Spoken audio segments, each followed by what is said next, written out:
East side, B side, what side are you on? Well, hello and welcome back to another episode of A Side B Side Podcast. How's it going, Adam? I am well, Brooke. How are you? Good, good, good. Any movies or new shows this week? No, it's a very strange part of the year because I was so excited for the pre-Christmas rush where there were movies and shows and things, and it all of them have ended, and like the movies have come out, and I've kind of seen everything that I was excited to see, and so it feels kind of like a weird donut hole Mm-hmm. where like there's just sort of like nothing starting right now that I'm super interested in, and so I of course been just rewatching. Like I've watched the first episode of the new Star Wars The Book of Boba Fett, and I enjoyed that, and I'm saving again the second one for tonight after we're done recording. um, so that's exciting, but now it's just been a lot of rewatching old stuff as I tend to do. Yeah, I haven't seen any. I haven't seen any new movies. No, I take that back. I watched both Venoms because I had not seen them yet. So I did. I watched both of the Venoms this week. Um, I Did you? I thought haven't. I still haven't seen the second one. I'm way behind. I Is actually it? thought it Did was you pretty enjoy it? funny. Yeah, I Yeah. enjoyed it. I thought it was kind of funnier than I thought it was funnier than the first in terms of like Tom Hardy, but and Venom, but the story Woody Harrelson, I had Mhm. read that on a review that like Woody Harrelson was just kind of okay, and I was like, oh, I like Woody Harrelson. Yeah, yeah. It also feels like at some point, and you never like this is not meant as a slam or an accusation, but sometimes you actors and actresses tend to take roles just because they're there, Mm-hmm. and then not that they mail it in, but they may not have the same passion. Yeah. It just doesn't feel like it was something they were excited about doing, and I don't know, it felt like he was just kind of like shoehorned into that because they stick him at the end of the first Venom, and like I don't think everyone was like the big reveal. Like we weren't all as excited as maybe Sony thought we were going to be. Then it's just so it was kind of like meh. It was just like Mm-hmm. the general reaction. So I could see that he would kind of feel the same. Maybe I don't know. Yeah. But I mean, I thought it was, like I said, I thought the Tom Hardy Venom dynamic was good, and it's funny because I was looking it up to see who voiced Venom because I figured that they had some different actor voicing Venom, but it is actually Tom Hardy. Yeah, that's kind of cool. Yeah, Just playing with the different voices, and yeah. He said he would that, usually like come in like before filming his scenes as his character. He would voice the scenes as Venom. yeah. So they could just replay them all, and I mean Mhm. that's you think that's gotta be kind of fun. It's not something you're going to get to do on every production, so maybe that keeps them a little more engaged. Yeah. Get to play two characters instead of just one. And then running lines has got to be super easy because Right. you're just doing it with yourself, I guess, at that point. Yeah. Oh, I also saw Swan Song, which is an Apple movie, and that's got Mahershala Ali. Oh yeah, and so I have seen the trailers for that one, and I guess I don't know much about it, but it's kind of got like a sci-fi thriller vibe to it. Thriller, not so much. Sci-fi, yes.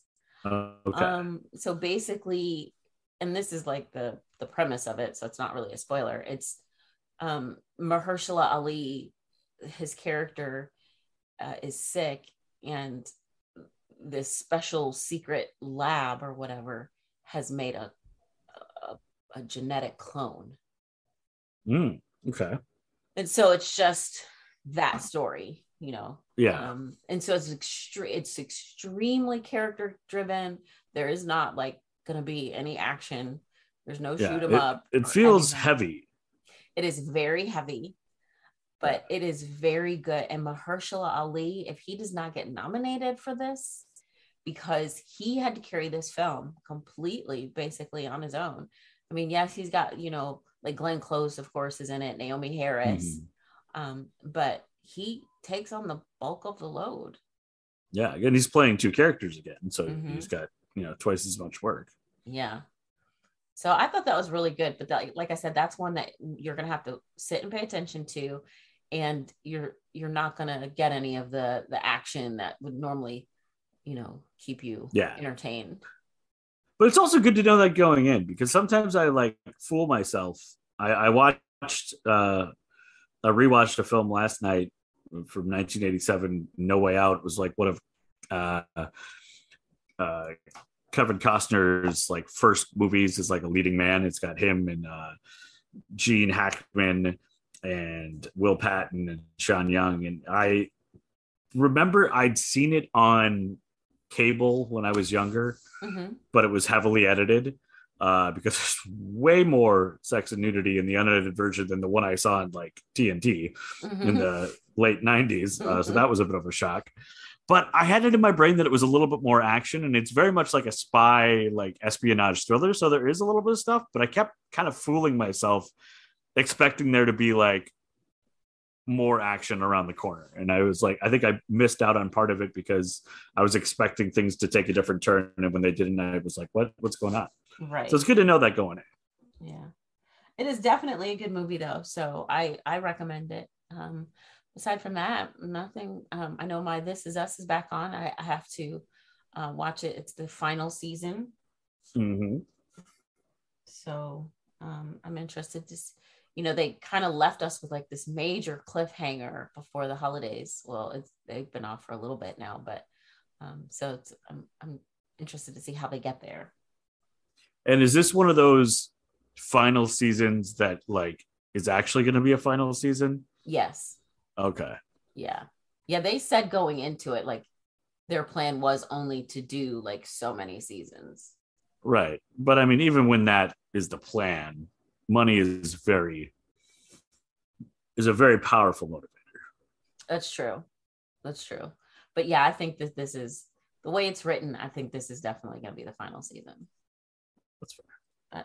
So this week, it is week 70 or not week 76, episode 76. So that means you get to go first. I do, and I am excited because I have been sitting on this one for a little bit. I was very excited to do it previously, and then we decided to focus last week a little bit more narrowly than normal, and I got a whole nother week on it, so I felt like I got even more time to delve into things and kind of figure out how I wanted to talk about it, so that it kind of feels good. It's like I got like the sporting leagues, like the NFL, where they talk about get the bye week.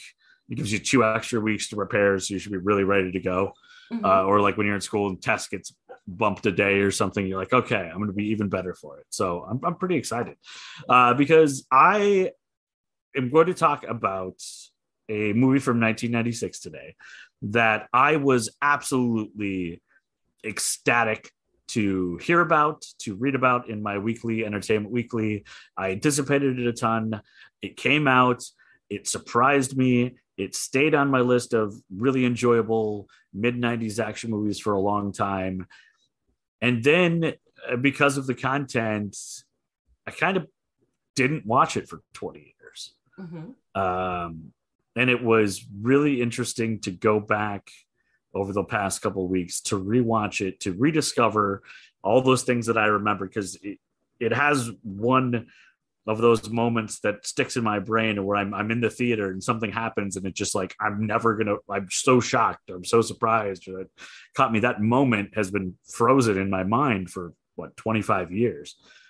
And watching it again, those moments are still there. But then because of reality and the way that life has changed in the last 25 years, there's an entirely different understanding of the movie as well. And so 1996, we're in the mid 90s. It is the pretty much what I like to consider like the 90s were the zenith of the action movie genre that started in the late 70s and early 80s. So like when you've got Lethal Weapons and the Die Hards and 48 Hours and that sort of ultra violent but buddy comedy action movie that made stars out of Mel Gibson and Arnold Schwarzenegger and Sylvester Stallone, like Rambo and Terminator and all those. The 90s are really, in my mind, kind of the zenith of that, the peak, and then things kind of have fallen off in a different way since then. They've had to become more nuanced. They've had to get smarter.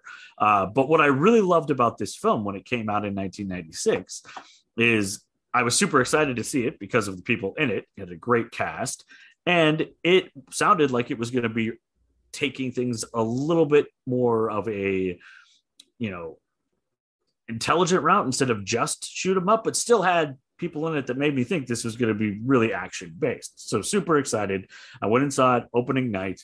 I cannot remember if it was with my friends or with my dad, but I'm sure it was at one of two theaters here in the Twin Cities, because from 1994 through about 1999, if it was a Friday or Saturday night and I did not have a prior commitment via sports or theater, I was at a movie theater. And this one was the directorial debut by Stuart Baird, which I had no idea at the time. He was connected with the Joe Silver produced action movies, the Die Hard, the Lethal Weapons.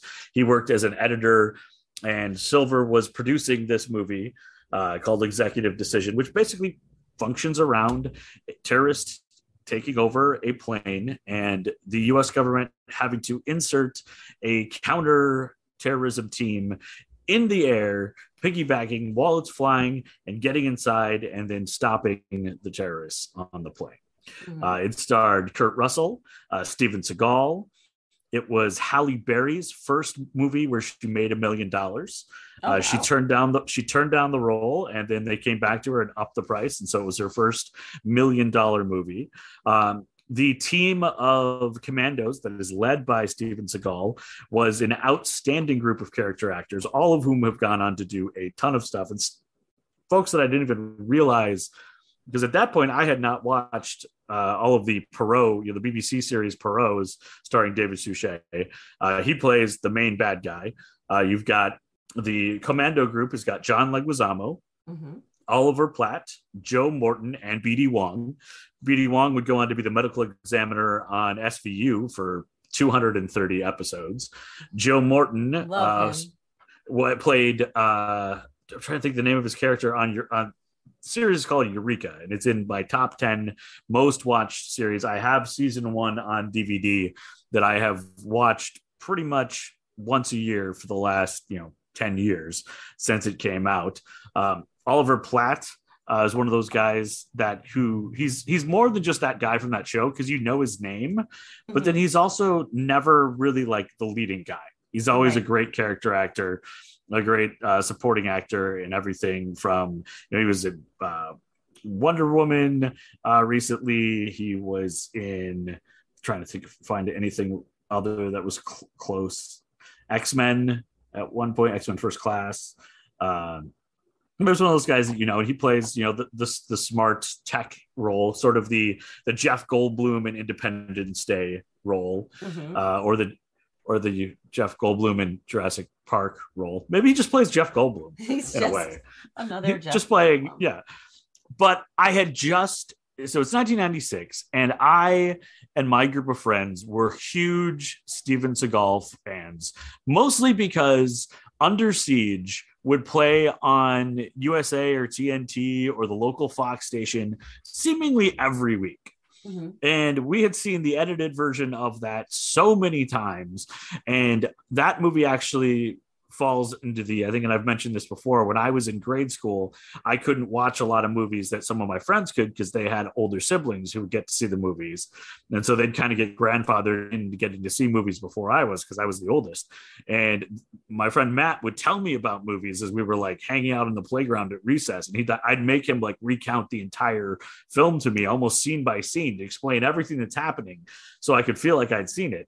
And Under Siege was one of those movies. So Steven Seagal, when Steven Seagal movies came out, my friend group was going to go, which in hindsight, we look back, and the reason Under Siege works so well is because it doesn't ask him to talk a lot.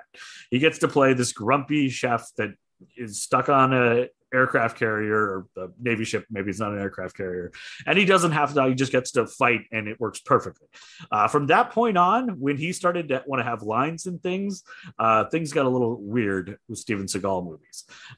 So going in, I'm thinking Steven Seagal is going to be the star. Kurt Russell, who was amazing in Tombstone and who I loved in Big Trouble in Little China, and who was in this weird, like, he's always had a very strange career. I mean, I loved him in Big Trouble in Little China, and then my dad told me that he was this character that we had seen in years before in the Computer Wore Tennis Shoes, which were a series of Disney movies. He was, basically a child actor that went on to have a really up and down career, but super excited that he was in it. And we go to the movie thinking, okay, this is going to be Die Hard in the skies, because we already had Die Hard on plane, which was Die Hard 2. But there's Die Hard in the skies. They're going to have to infiltrate. They're going to sneak onto the plane while it's flying, get rid of stop the terrorists, and it's going to be great. And the entire film is set up in a really intelligent way, in my opinion, of knowing that the audience is expecting a lot of things. The people that came to this movie, we've all seen all the Lethal Weapons. We've seen all the Die Hards. We are action movie people who are waiting for what we expect. Mm-hmm. And the movie does a great job of constantly leading us down the path that turns into a dead end where this is how it's going to go. Oh, no, it doesn't. And playing with those assumptions and doing a really good job of taking this established film genre and turning on its ear. And there's no moment that is bigger than that than happens about probably about a third of the way through the movie, or maybe even a quarter of the way through the movie. And this is an absolute spoiler. So if you have not yet watched Executive Decision, which came out in 1996, and you're listening to this podcast, I'm going to ruin the biggest moment for you. So sorry about that. As of course we've mentioned, they're using a stealth bomber that's been modified, and of course you go online and you start to do research for this movie, and everyone's like, there's just no way that a stealth bomber could accommodate that many people and those engines due to its square footage. So this is clearly like a TARDIS because it's bigger on the inside than it is on the outside. And I was really, guys, suspension of disbelief. Okay. Right. Yeah, we know we couldn't all fit in there, whatever, it works.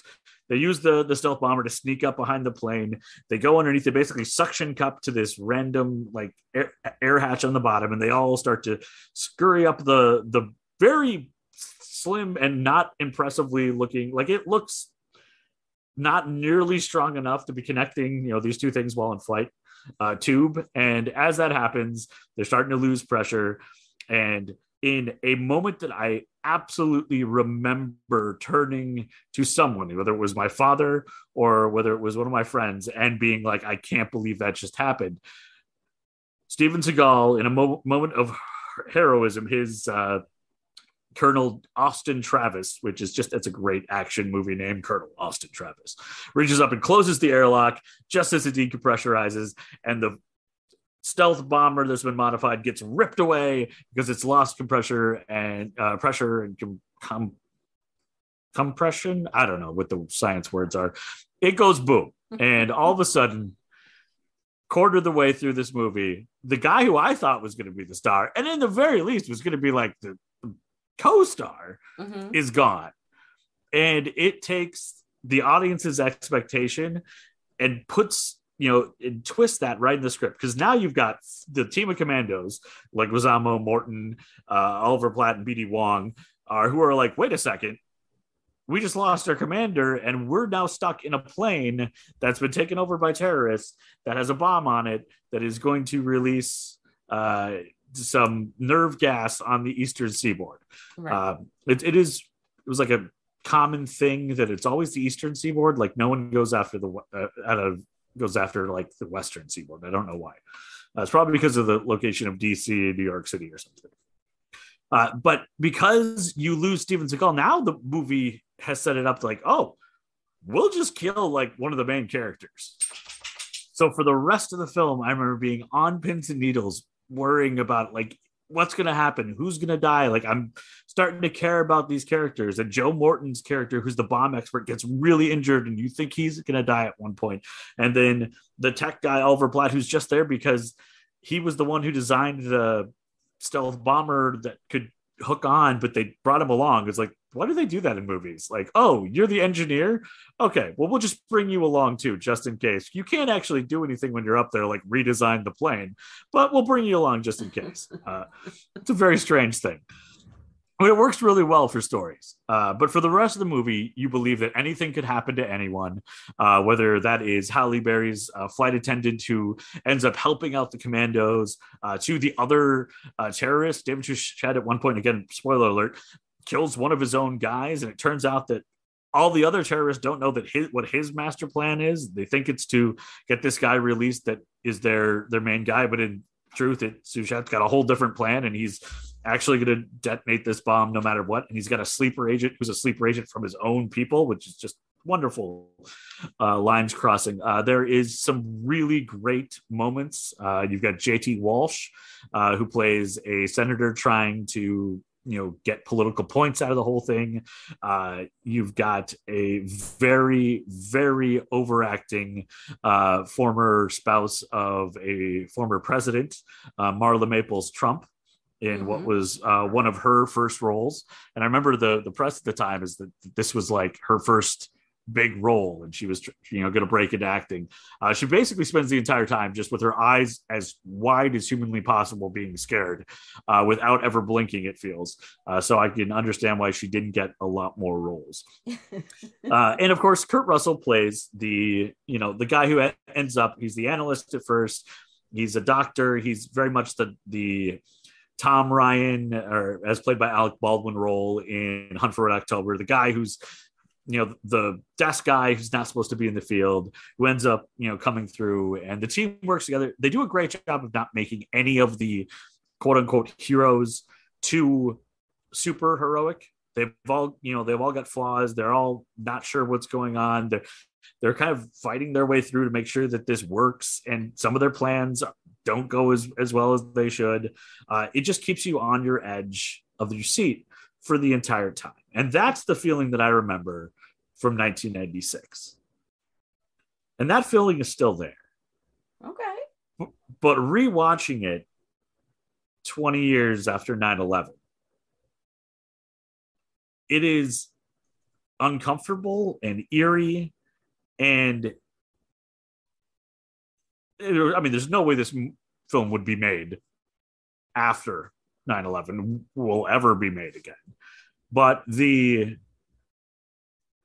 similarities in between some of just some of the stock characters are understandable, that it was not something that is really around, doesn't play a lot on cable anymore. It is not, air hostage situations are not something that we watch for fun anymore. Yeah. And there was almost that, there was this sense of embarrassment or guilt or uncomfortableness, just eerie uncomfortableness watching it, knowing how excited I was as a 15-year-old, and how this all was just so clearly fiction, and it was this outlandish thing that could never happen.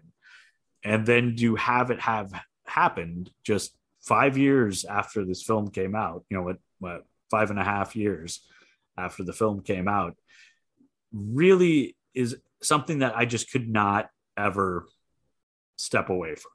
So the problem where I mentioned, where you got the people online who were writing about how the stealth bomber wouldn't be big enough to fit all those people, and how they couldn't suspend the disbelief, I found myself having a hard time not connecting it to reality in so many different moments.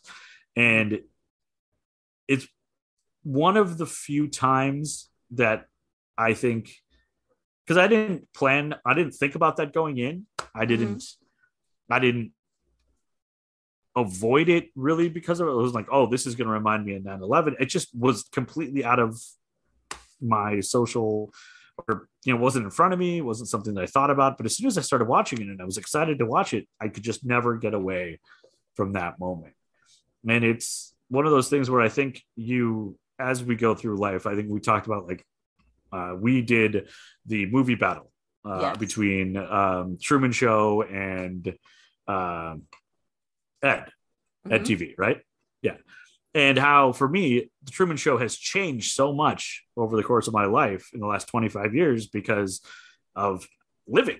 And there are some times that you cannot watch a film the same way anymore. I mean, like, I know I saw Parenthood, the original with Steve Martin, when in the 90s at some point, because we had a VHS and I watched every VHS that was in our house, whether I was supposed to or not. I saw every single movie that we had at some point over the course of my life. And I remember being like, this isn't that interesting. I've gone back and watched it, and I get it in an entirely different way. Mm-hmm. And I've had the blessing of not having dealt with a lot of death in my life, but I know that there's going to be, when I have to deal with a significant loss, as I'm amazed that I'm in my 41st year and have really been so incredibly lucky not to have, lost parents or close friends. I mean, everybody loses some people, but I mean, I've had to imagine losing my parents, and I know that anytime I see that plot line in the future after it happens, it'll never be the same. Yeah. So I was so excited to talk about this movie because I think it's a great example of mid-90s action movies. And I think that they do a really good job of setting you up and creating a story that keeps you engaged, where it's not just what you expect. Mm-hmm. And I wanted to talk about how cool it is to revisit that. But the truth is that is still all there, and it's all very cool, but it's very hard to separate the fictional account of, religious fanatics taking over a plane and aiming it at the Eastern Seaboard after 9/11. So if you have never seen Executive Decision, and also the name of the film, also a complete misdirection. Yeah. Because it makes it seem, and this is around, like Air Force One is around this time. I'm trying to remember when they came out, but it was like, the idea was that the president was going to have to get involved and make a decision whether to shoot down this plane or not, or like something with the plane. And that's really what the movie's not about. That you keep waiting for it to happen, it doesn't happen. So the movie is great at misdirections and taking the established action movie, expectations and twisting them. But it is also hard to separate from reality. But if you've not seen it in a while, it is available on HBO Max. You can also get it on Amazon itself for $7.99. You could buy it on Prime Video for $2.99. It is starting to show back up on some cable networks and things. There are edited versions out there now that try to play down some of the characterizations of the terrorists. But I mean, just like the movie Outbreak, I don't think we'll ever be able to watch that again without having it feel a little bit too close to home. So highly recommend it if you like action movies. If you remember watching it and you haven't seen it in a while, it's got some really good performances. It's fun, but going in, just know that there is some things that you won't be able to suspend disbelief. And it's going to be more than just the size of the stealth bomber's cargo bay. All right. Now I know I've seen it forever ago, but now I feel like I've got to rewatch this as well. Yeah, it was one of my favorites at the time. I have it on. I should just make a list of all the movies I still have on DVD that I haven't sold over the past 20 years of moving and living in various states and apartments and things, because some of them I will just not get rid of, and it's on the list. All right, so there you go. Is that the A side? That is the A side. All right, so this week, we are back to what we do. We're back to the murderers. I don't know why that made me laugh. It's not funny. Oh, I'm sorry. It's we're always very serious. We never giggle ever. We never have fun. We don't take advantage of the fact that Brooke has one of the most engaging laughs in the history of man ever. We're not going to play that up at all. Why, thank you, Adam.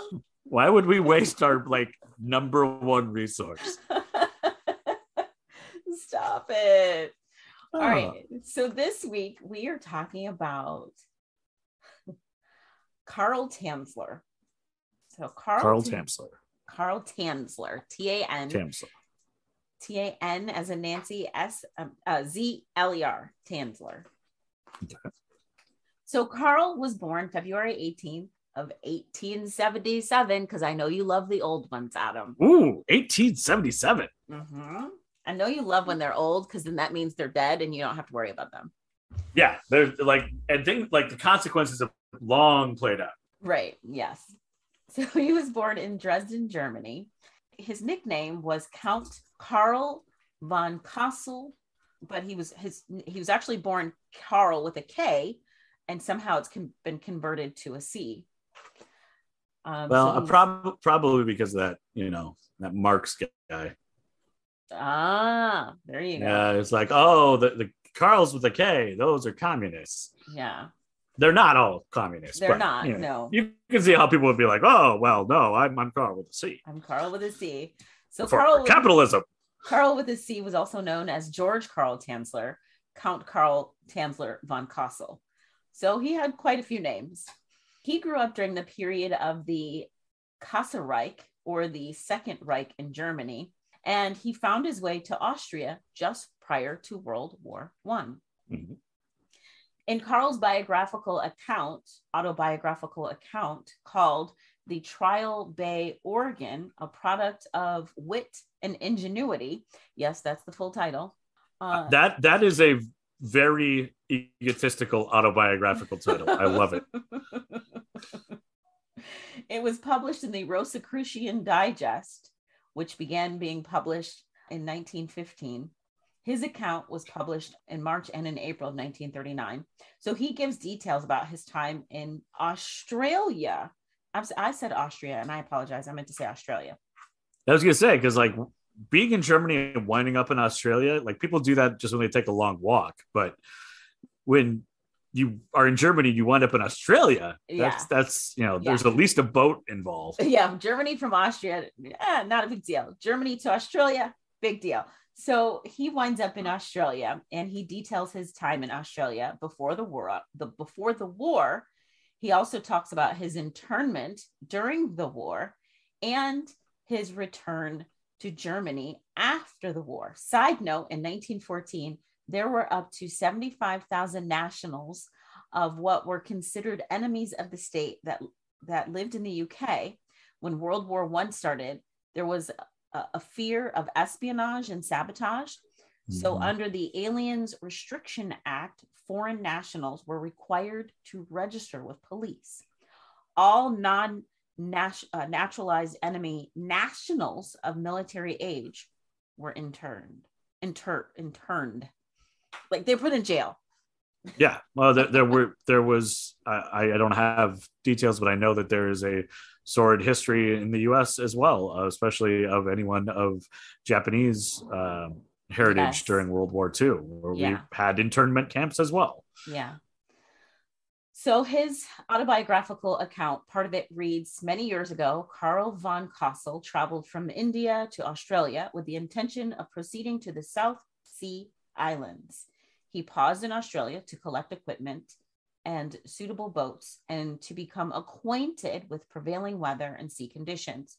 However, he became interested in engineering and electrical work there.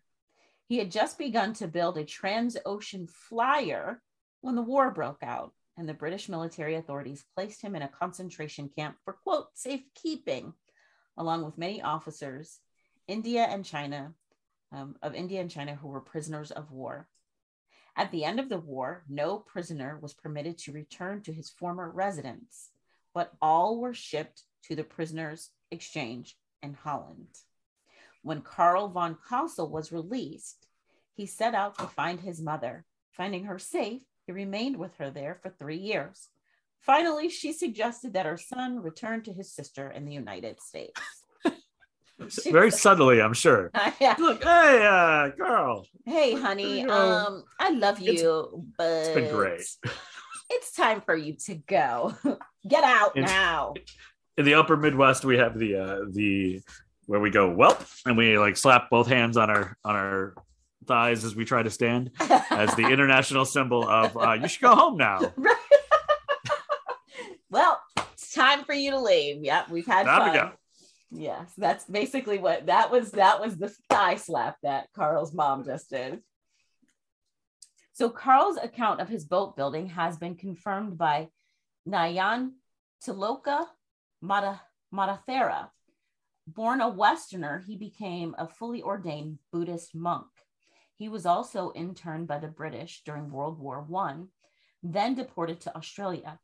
In his biography, he mentioned that he planned to escape from the Goal with Count von Kassel in a sailboat. He also discusses other information about the internment of Germans in Australia during World War I. But I just wanted to focus on the fact that he did confirm that about Carl building a boat. Yeah. There was boat confirmation. So this isn't just some guy claiming he could build a boat. He has friends say that he's got people going, no, yeah, he can build a boat. It's like what was it? Almighty, not Bruce, but what was the other one with Steve Carell? Oh yeah, Evan Almighty. Evan Almighty, yeah. Isn't that the one where he has to build the boat? Yeah, he builds the ark. So in 1920, Carl returns to Germany and he met and married Doris Schaefer. So Carl and Doris have two children, Aisha Tamzler, who was born in 1922, and Clarissa Tanzler, who was born in 1924. Clarissa passes away at the age of 10 due to diphtheria. So now remember, in Tamzler's autobiographical account, he said that his mom told him to go to America. Yeah, his mom's like, yeah, time to go, Carl. Well, all right. So, so he immigrates to the States from Germany in 1926. He sailed from Rotterdam on February 6th of 1926 to Havana, Cuba, then to Zephyrillus, Florida, where his sister had already immigrated. His wife, Doris, and the daughters followed later. Of course, we know that the one daughter passed away. Right. So after his wife and daughters arrive, I guess he decided, I enjoyed being single while I was sailing. I don't like this family life. So he leaves them behind in Zephyrillus and he moves to Key West under the name Carl von Kassel, where he begins working as a radiology tech at the U.S. Marine Hospital.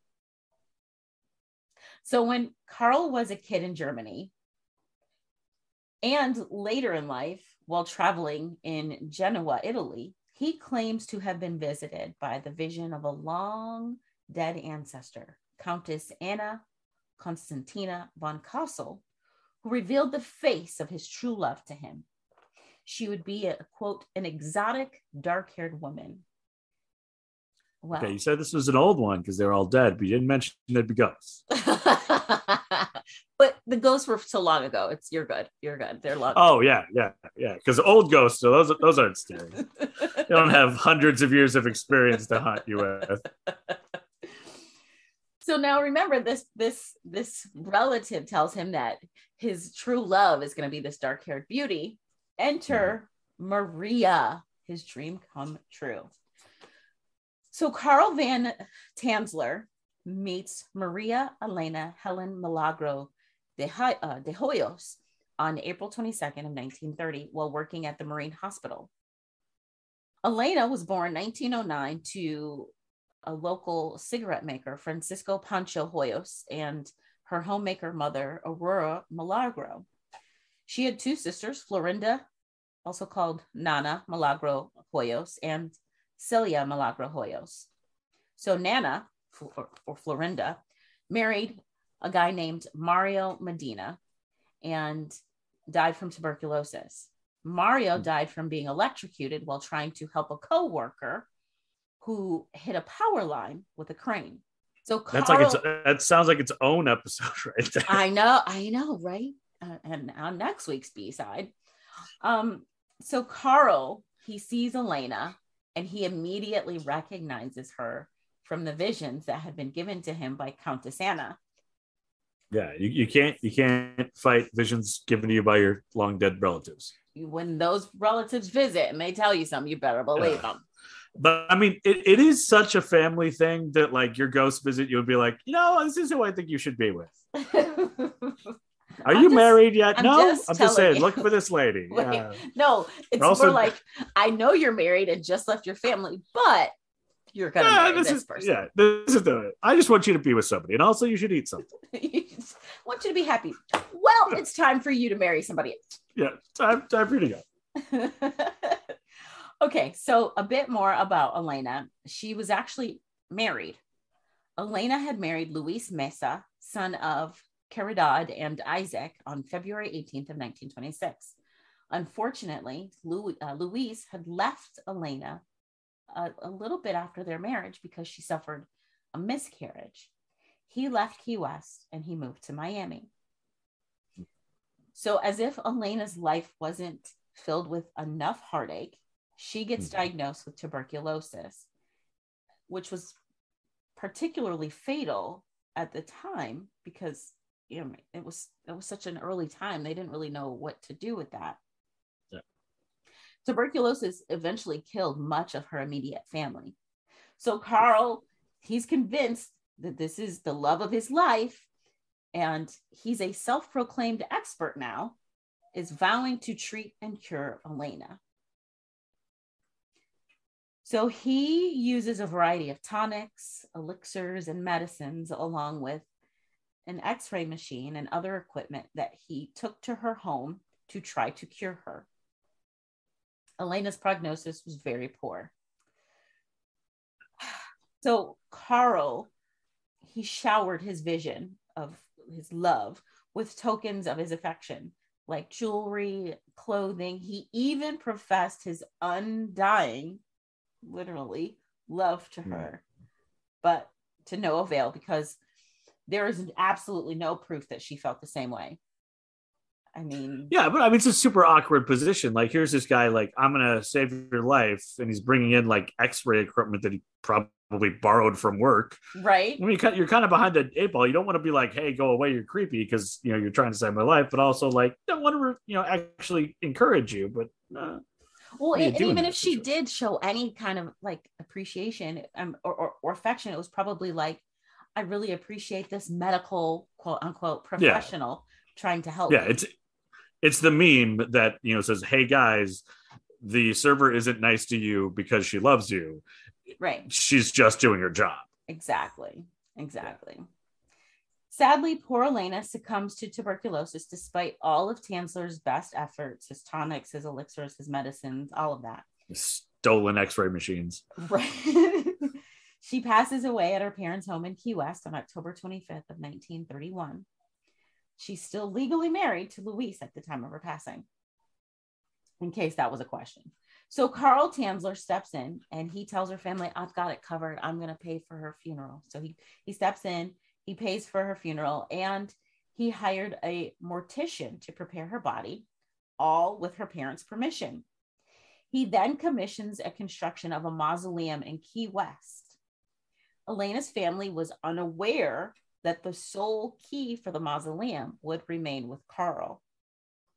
Carl would use this to his advantage in the most morbid of ways. Carl would proceed to visit her almost every single night for 2 years. He would visit the mausoleum.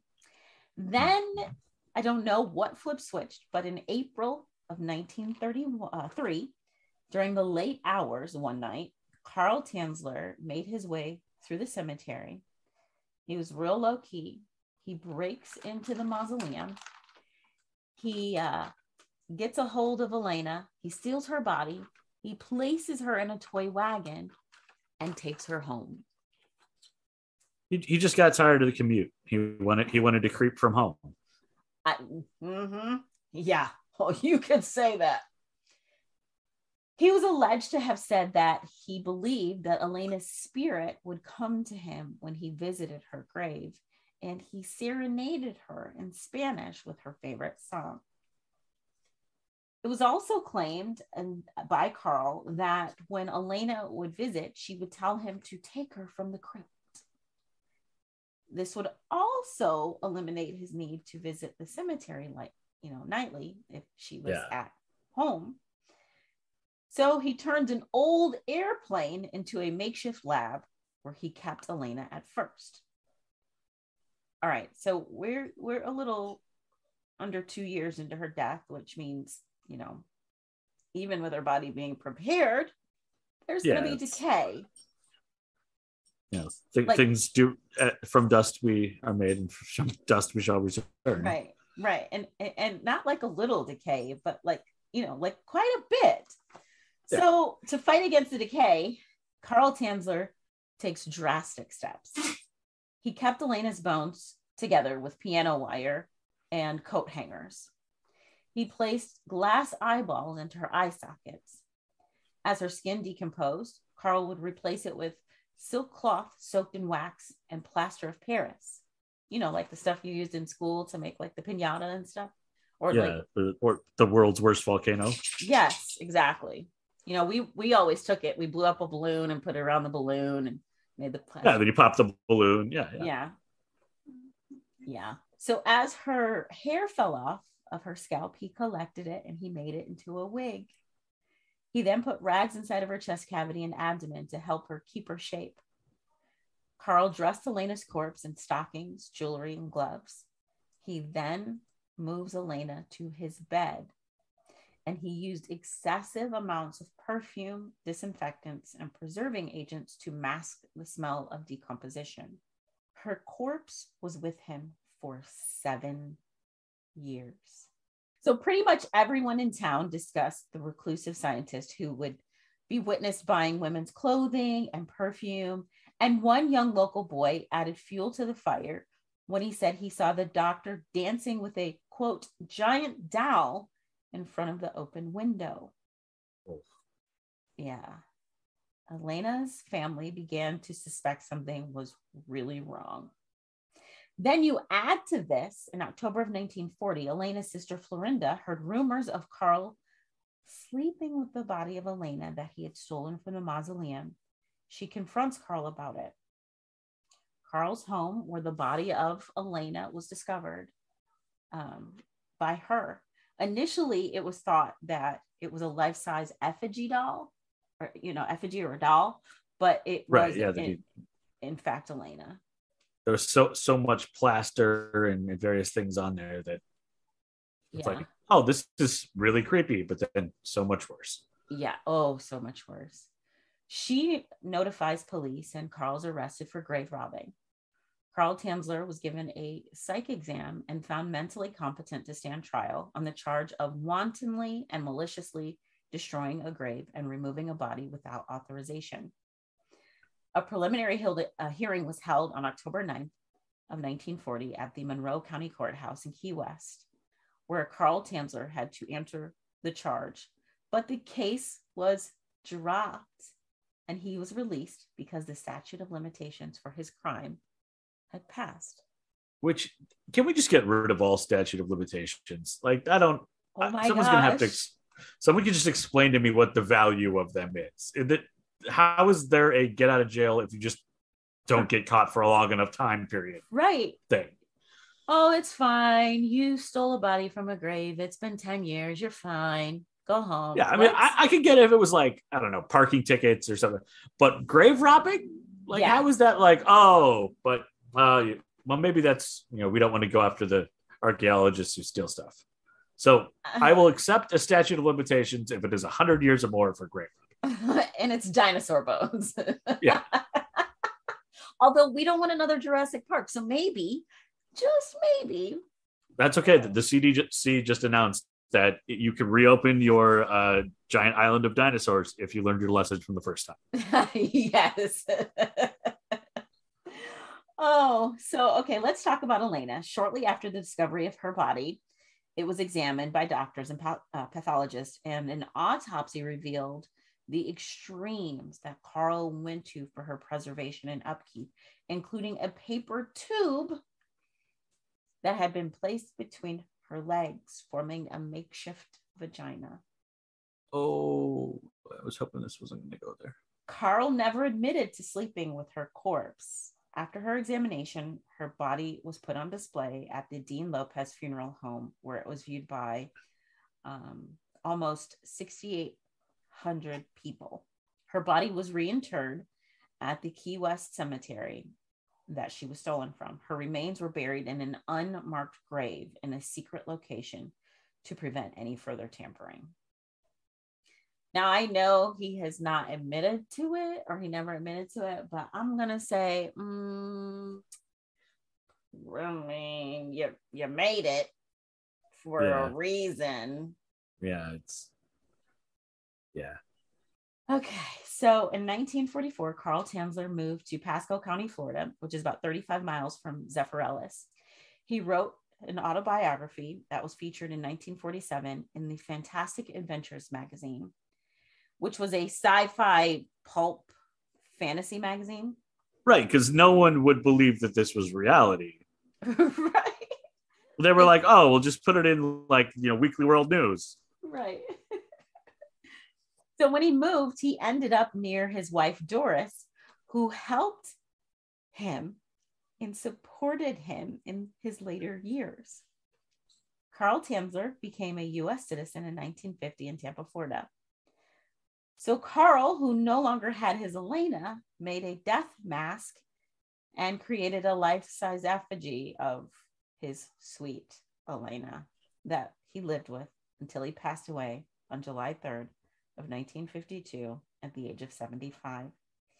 He was discovered on the floor of his house approximately 3 weeks after his death. The name on his death certificate officially is Carl with a C, Tanzler. There's a rumor that Carl was found laying in the arms of the effigy Elena. His obituary states that he was found behind an organ. It cites in his obit, quote, a metal cylinder on a shelf above a table, and it wrapped in a silken cloth and a robe was a waxen image. It's also been rumored that Carl Tamzler somehow found out where Elena was buried, and he switched out her body with that of his effigy, and that it was the real Elena whose arms he passed away in. Their story was retold in several magazines with new details being added with each version. Like the rumor that there was a note in which Carl claims that he confesses to killing Elena with poison. It's said to read, she died because I gave this to her mercifully. I mixed the root of wolfsbane, which is monkshood, with aconite diluted. It was palpable, and my loved one departed this miserable world on October 25th, 1931. Suffer no more, sweet Elena. I have sent you to the angels with my golden elixir. The so poison. Now it's retconned as a mercy killer. The poison was cited by historian David L. Sloan on episode 44 of the Night America podcast. There are portions of the original memorial plaque that was commissioned by Carl Tanzler and was affixed to Elena's mausoleum that have been reassembled and are on display at the Martello Gallery, Key West Art and Historical Museum in Key West. Fantastic Adventures featured Carl and Elena's story in September of 1947, The Secret of Elena's Tomb. 2 bands made musical interpretations of the story in 2003. The album The Secret of Elena's Tomb by the Trail of Dead featured the song And You Will Know Us, and Sleep Station's Von Kossel album, Black Dahlia Murder, released a song called Death Mask Divine in 2007 on their Nocturnal album. The Swedish band Chance Noir released an EP called Count Von Kossel's Obsession with a B-side track, how convenient, called A Cemetery Serenade in 2008. The song featured an instrumental piece that reenacted Carl's organ playing in the tomb. And when earlier when you said behind the organ, that was like an actual like piano organ, yes, like musical organ. Yes. Not like one of his organs that used to be inside his body. No, okay, an actual piano. Better mental image. Yeah. In 1999, Autopsy 6 Secrets of the Dead profiled the case. The segment was called The Strange Obsession of Dr. Carl von Kossel. The TV show Fringe aired a story loosely based on Carl's story. The episode was in 2010. It was titled Marionette. Also, in 2014, the show Blacklist had a plot in an episode in its second season that bared a strong resemblance to Carl's story.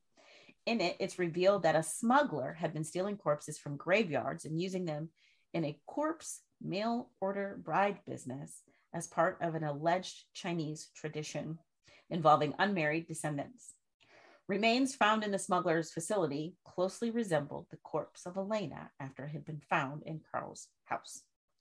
I remember that episode. I just watched that last year. Seriously? Yeah, because I'm on season 4 of Blacklist, and I remember watching that last year. It was a good episode, but I had no idea there was a connection. There is a connection. And Investigation Discovery featured Tanzler's story in 2015 on the show True Nightmares episode Overstay Your Welcome.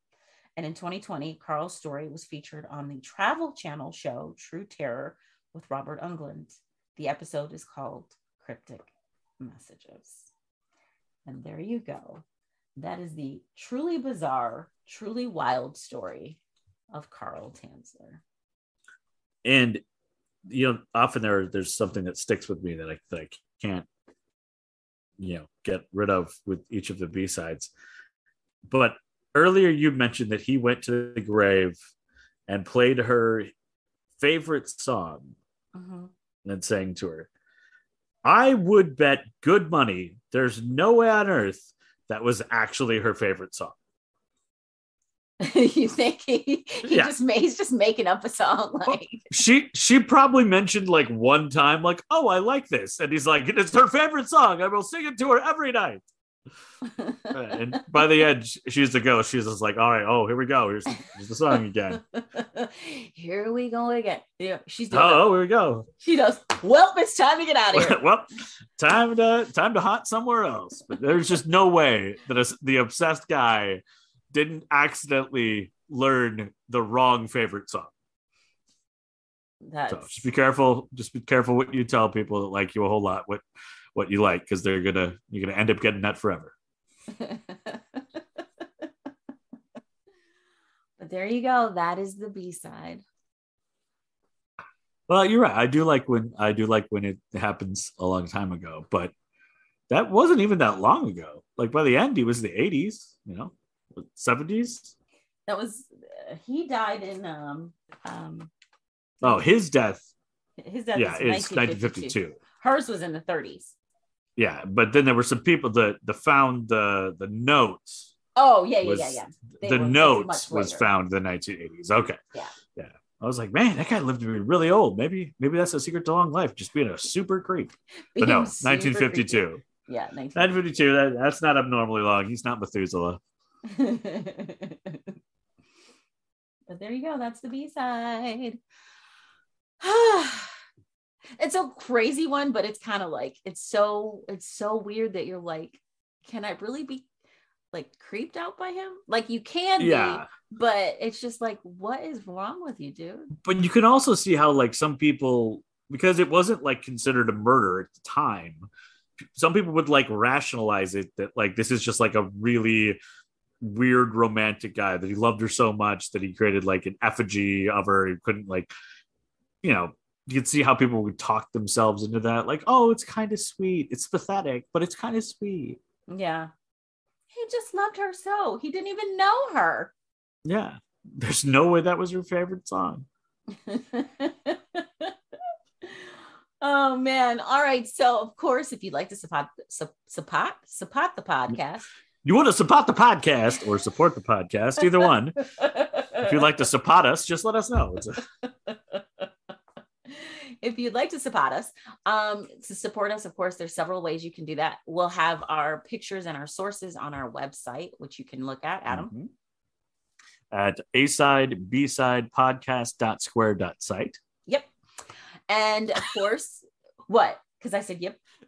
No, because there was the pause. Because like in my brain, I was also going, did I say it right? And then you paused, and I was like, I don't know if I said it right. Yeah, you said it right. A-side, B-side. All right. Okay. A-side, B-side, podcast.square.site. Yes, that's correct. And of course, while you're there, we've got merch. Other ways that you can support us, of course, listening to the podcast, sharing the podcast it's available on all the streaming platforms. You can follow us on YouTube. You can you can subscribe, of course, on the streaming platforms. If you like and subscribe or follow or share, all of that helps as well. Yeah. And anytime you see something and you can like and share it, that is eminently helpful. So that will help increase almost as much as doing something like buying us coffee, which would go to Brooke when she has to edit all of the times that I interrupted her in the episode, which if you heard me do it once, you can imagine I did it at least 100 times more. Oh man. So buymeacoffee.com/A-side-B-side-pod. We've got Twitter, we've got Instagram, we've got Facebook. If there's a story that you'd like for us to look into, whether it be true crime or an older TV show, like a classic TV show, or an older movie that's like, man, I hadn't thought about that in a while, I want Adam to look into that. Of course. Yeah. Or if there's a show like right now that you're watching that you think we should be watching, or that we have poo-pooed that you're like, hey, hold on now. This is a good show. You got to give it a second chance. Yeah. We'll take those as well. Yeah, absolutely. Absolutely.